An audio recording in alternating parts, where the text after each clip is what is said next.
Бүгін корейский кухнядан вок лапшаны үй жағдайында дайындайтын боламыз. Алдымен каналыма жазылып, қоңыраушаны басып қойыңыз. Бұл рецепт тура корейский рестораннан алынған рецепт. Алдымен тұздалмаған 400 грамм етімізді осындай жұқалықта және осындай жалпақ етіп турап аламыз.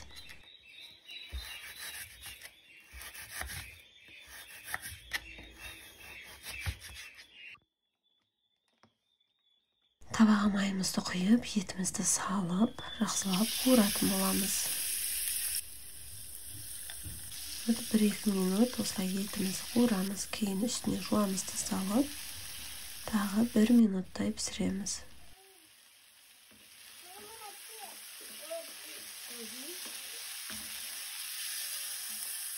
Кейін үстіне соевый соус және кисло-сладкий соусымызды саламыз. Тағы да 1-2 минут пісіретін боламыз. Описаниеге толық рецептін жазып қалдырдым, қарап шықсаңыз болады.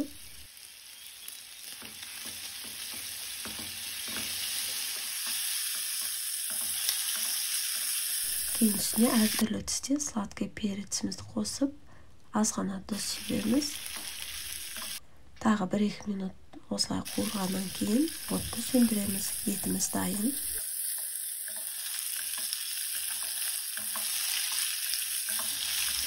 Кейін кастрөлге суымызды құйып, қайнағаннан кейін тұз салып, пшеничный лапшамызды салып, 4-5 минут ғана қайнатамыз.